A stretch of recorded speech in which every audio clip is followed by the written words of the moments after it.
Good morning all. இந்த வாரத்திற்கான angel message நம்ம எல்லோருக்குமே என்ன மாதிரியான மெசேஜ் ஆர் பிளஸிங்ஸ் வருதுன்னு பார்க்கலாம். உங்கள் கேள்விகளை ஏஞ்சல் கிட்ட கேளுங்க, அவங்க கொடுக்குற பதில் என்ன வருதுன்னு நம்ம பார்க்கலாம் இப்போது. ஸோ உங்கள் கேள்விகளுக்கான பதில் இதுதான். ஃபஸ்ட்டு அவங்க என்ன சொல்கிறாங்கன்னா, ரிமைன் பாசிட்டிவ் அப்படின்னு சொல்லியிருக்காங்க. நீங்கள் கேட்குற பதிலுக்கு வந்து கொஸ்டின்ஸ்க்கு வந்து அவங்க கொடுக்குற ஆன்சர் இதுதான், ரிமைன் பாசிட்டிவ்.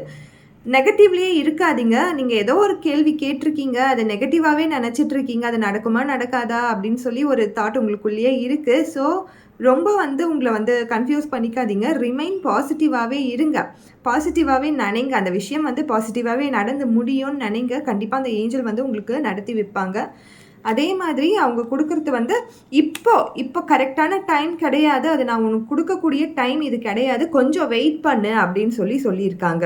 அடுத்ததாக choose a new direction. So ஒரே நேரோவாக நம்ம யோசிக்காமல் வேறு வேறு டைரக்ஷன் இருக்கும் இல்லையா, ஒரு பிரச்சனைக்கு பல சொல்யூஷன்ஸ் இருக்கும். ஸோ அதை நீங்கள் பாருங்கள் அப்படின்னு சொல்லியிருக்காங்க. தேங்க்யூ.